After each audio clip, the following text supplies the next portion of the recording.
अभी उठो और जाकर मिरर में अपना फेस ध्यान से देखो। क्या तुम्हें फेस के दोनों साइड्स एग्जैक्टली सेम लगते हैं? शायद एक आईब्रो थोड़ी ऊपर हो, या एक साइड की जॉ लाइन थोड़ी शार्प हो, या एक आई थोड़ी डिफरेंट लगे। अगर हाँ, तो तुम्हारा भी फेस असिमेट्री है। और शॉकिंग बात यह है कि दुनिया में 100% सिमेट्रिक फेस किसी भी इंसान का नहीं होता।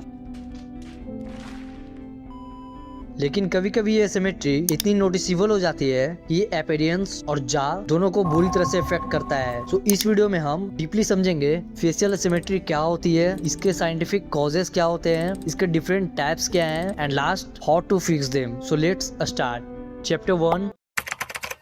सो फेशियल एसिमेट्री मीन्स फेस के लेफ्ट और राइट साइड परफेक्टली आइडेंटिकल नहीं होते। मतलब अगर आप अपने फेस को बीच से डिवाइड करो तो दोनों साइड्स में थोड़ा डिफरेंस हो सकता है। एग्जांपल के लिए अगर तुम इस फोटो को ध्यान से देखो तो लड़के का फेस मिड फेशियल एसिमेट्री लगता है, और ऐसी एसिमेट्री बहुत कॉमन होती है। लाइक इसकी अगर आईब्रो पर फोकस करो तो लेफ्ट आईब्रो थोड़ा हायर दिख रहा है, और अगर हम नोज पर देखें तो इनकी नाक थोड़ी राइट साइड टिल्ट करते दिख रही है, जिसके possible reasons natural bone structure और बैड स्लीपिंग पोस्चर हो सकता है। और वही अगर हम जॉ लाइन को देखें तो राइट साइड की जॉ लाइन ज्यादा डिफाइंड लग रही है, और इसके मोस्टली कारण वन साइड चिविंग, बैड नेक पोस्चर और जॉ मसल इम्बैलेंस हो सकता है। इसी को ही हम फेशियल एसिमेट्री कहते हैं। Scientifically, facial asymmetry can occur due to several biological and environmental factors. Like first, genetics. Facial asymmetry में सबसे बड़ा और कॉमन कॉज होता है जेनेटिक्स का। हमारा जेन से डिसाइड करता है हमारे जाव से cheek bone structure, nose alignment, eye position and bone growth pattern को। अगर पेरेंट्स में सिमेट्री है तो चाइल्ड में भी एसिमेट्री होने के चांसेस बढ़ जाते हैं। Second, uneven bone growth. इससे साइंटिफिकली स्केलेटल एसिमेट्री कहा जाता है। कभी कभी फेस की बोन्स में सब परफेक्टली इक्वल ग्रो नहीं करती। जॉ बोन्स एक साइड ज्यादा ग्रो कर सकती है, चीक बोन अनइवन हो सकती है, या चीन शिफ्ट हो सकती है, और यह यूजुअली जेनेटिक्स, पुबर्टी ग्रोथ और डेवलपमेंट चेंजेस से होता है। इसके बाद कुछ और भी मेजर साइंटिफिक कॉजेज हैं, like muscle imbalance, one side habits, poor posture, dental problems and last hormonal and development factors.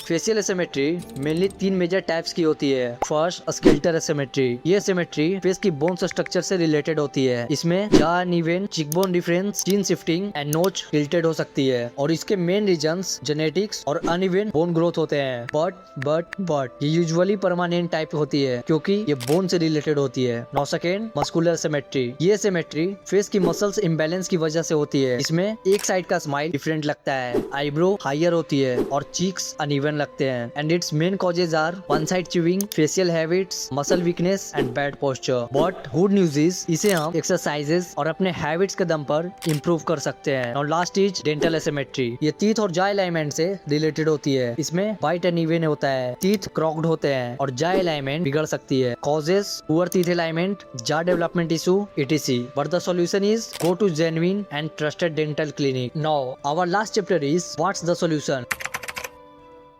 अब सबसे इम्पोर्टेंट पार्ट, क्या फेशियल एसिमेट्री फिक्स हो सकती है? So answer is yes, by doing exercises, good habits and good posture. So our first solution is do facial exercises. Example, chin lifts, jaw exercises and a smile training. Second is balance chewing. इसमें हमेशा दोनों side से चिव करना होता है, इससे jaw muscle evenly develop होती है। Third is moving. ये स्टेप सबसे इम्पोर्टेंट है। करेक्ट म्यूविंग ही ऐसा हथियार है जिससे हम अपने 98% फेस प्रॉब्लम को ठीक कर सकते हैं। सो ये थे वो 4 chapter and solutions of facial asymmetry. I hope आपको अपने प्रॉब्लम का सॉल्यूशन मिल गया होगा। सो ऐसे ही वीडियो के लिए चैनल को सब्सक्राइब कर लो।